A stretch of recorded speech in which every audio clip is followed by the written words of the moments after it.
Yo, back once again with another episode review, man. Yes, this is gonna be my episode 6 review of WandaVision. Now, I already have episodes 1 through 5 on my channel right now. So yes, I reviewed episodes 1 through 5. So if you haven't checked those out, make sure you do. And yeah, if you like my content, y'all know what to do, man. Subscribe, comment, all that good stuff. I appreciate you watching this video and any other of my other videos on my channel. And yeah, I'm just trying to take this thing a little bit more seriously. I usually do movie reviews and stuff like that, you know, so I'm not the best reviewer out there, but I do try my best. I just like talking about movies. I am a big movie fan, and yeah, I just like giving my thoughts on movies and, you could say, TV series and stuff like that. So that being said, man, let's get on to episode 6 of WandaVision. Now,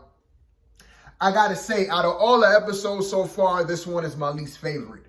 And don't get me wrong, it's still a good episode, but I just feel like after episode 5, I think I set my expectations a little bit too high to where I was expecting something more. I was expecting like another big like shock, or everything was just gonna get like crazy, you know what I mean? And it doesn't really happen in this episode. I really feel like this episode was more so like a sleeper episode, more so like a filler episode. Not really a filler episode, but I kind of got that vibe. Like, we did get a lot of big reveals in this episode, but overall, compared to like episode 5, man, oh man, it was just like kind of a letdown for me. Kind of a letdown. I don't know if anybody else feels that way, but I know for me personally, I was just let down a little bit. Now, I watched this episode twice. First time, I just watched it regularly, and then the second time, I took some notes down. And like I said before, we did get some things that were revealed. One of the things that got revealed was, you could say, how Quicksilver got there. We do get some dialogue between Quicksilver and Wanda, and we do get a little bit of a backstory as to what happened to Quicksilver and how he got into Wanda's world. And apparently, you know, his last memory before he got into Wanda's world was he was shot. Like, pretty much he was like in the middle of like a battle, or like in the middle of the street, and like dudes gunned him down, and he heard Wanda's voice, and he just came to Wanda, you know, because he realized Wanda needed help, and he just came to Wanda. Now, since we know that now, the question that I have is like, okay, was it under, it seems like it was under Quicksilver's will to come to Wanda, and not like Wanda just like dragging him from where he was at to come. I guess it's a little bit of both, because Wanda did call him there, but, you know, out of Quicksilver's own free will, he decided to come and help Wanda out. So I'm wondering if that's how this whole thing works. Can she just like, okay, think of a person from another dimension, or think of somebody from another alternate universe and pinpoint where they're at, and she could just call to them and they could just come to her. You know what I mean? It just, I don't know. It all seems like this is all a part of like, this whole thing just seems like this is all in Wanda's head. Like, Quicksilver in particular is not really real. Like, he's like a thought, you know what I mean? Like part of like Wanda's subconscious, like part of Wanda's thoughts that's coming into manifestation, like coming into reality. Like, we see him, like he's there, he's real, but really is all a part of Wanda's thoughts, really. But then again, that really doesn't make no sense, because we see in episode 5 with Vision, she actually stole Vision's body from Sword, and she resurrected Vision, as far as we know. So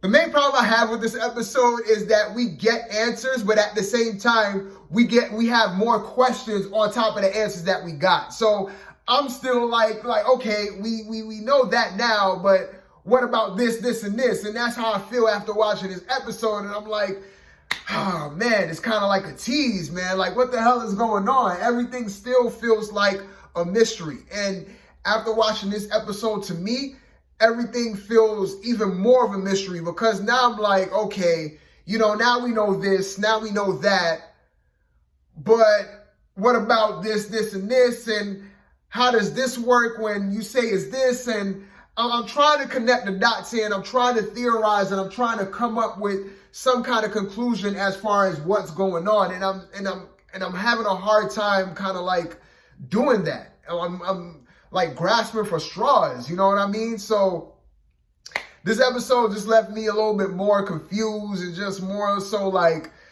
oh man, what the hell is going on in this world, man? What is going on? But it's still a good episode, like I said. Another thing that got revealed too was we find out that through Monica being in Wanda's world, it seems like the more time she's in Wanda's world, it changes her molecular structure. Because that's what Dr. Lewis tells her in one of the scenes.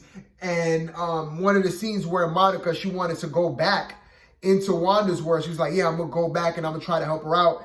And Dr. Lewis is like, yo, you can't do that. And she was like, because of the radiation, yada, yada, yada, it's changing your molecular cell structure. And the more times you go in there, it's just going to alter who you are. And that's one of the big things that got revealed. So I'm wondering if is that only for Monica, or is that for anybody else who enters into Wanda's world multiple times? We don't know. You know what I mean? We don't know. Another thing too that I pinpointed with Hayward, it seems like something is going on with that dude. And we definitely see that with this episode, because in one of the beginning scenes, he's having a dispute with Monica, and he's like arguing with Monica because Hayward wants to take Wanda out. And Monica is like, no, you can't do that. Like, Wanda, she needs our help. We could still go out and help her. And Hayward is like, nah, we got to take her out. And Monica is telling her like, yo, you see how powerful she is? You can't take her out, man. Like, what makes you think you can take her out and stuff like that? And they're going back and forth. And, Hayward, he gets a little bit smart with Monica. He's like, yo, things were better off when you weren't here and stuff like that. And he kicks Monica, Dr. Lewis, and Jimmy Woo out of the base. So he kicks them out, and they're pretty much on their own. So yeah, I found that a pretty bit interesting, especially with the way he was acting in this episode. It does seem like something is going on there. And I think it was Dr. Lewis who mentioned the same thing too. She was like, there's something strange going on with him. And I really see that now. Especially with this episode, it does feel like something is up with with Hayward, man. I don't know what it is. Is it really Hayward? Is it somebody else, masquerading as Hayward? We don't know. The one scene that we saw in the trailer with Agnes and Vision, we see that towards the end. Now, in this episode, it takes place in Halloween. So instead of Vision spending time with the kids and the family, trick-or-treating and all that, he wanted to venture on his own. He wanted to see what the hell this whole town is about. He wanted to get some answers. And of course, he had to talk Wanda into it. And of course, he didn't tell her exactly what he wanted to do. He had to come up with something to get him alone. So he was able to convince Wanda that. And, throughout this episode, he's like going around town, just looking around to see what he could find. And towards the end, he gets towards the edge of like Wanda's world bubble, and he sees that everybody is just stood still, like they're just like this, like they're not moving at all. They're in the street just like this.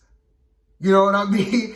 And he's just looking confused, like what the hell is going on? And he runs into Agnes. This is the scene that we see in the trailer where Agnes tells Vision that he's dead, and stuff like that. Yeah, and he tapped. Now, before that whole scene, before this episode, I came up with I kind of like alluded that Agnes was a Skrull. I said Agnes has to be a Skrull. Like she's not a part of this whole thing. Like she's from somewhere else. Because remember in episode 5 when they had all the people on the whiteboard and stuff like that, they was identifying them. She was the only one not identified. So I was like, yo, she has to be like a Skrull or just from somewhere else. Like she's not from here.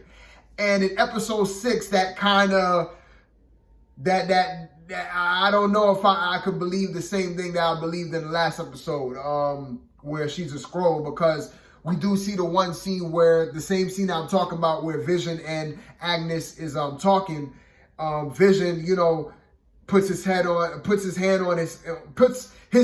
her head, and she snaps out of Wanda's trance, and then she's like, you know, where am I? Like, well, what the hell is this? And then she's like, oh, you're Vision, you're part of the Avengers. And then Vision is like, what the hell is the Avenger?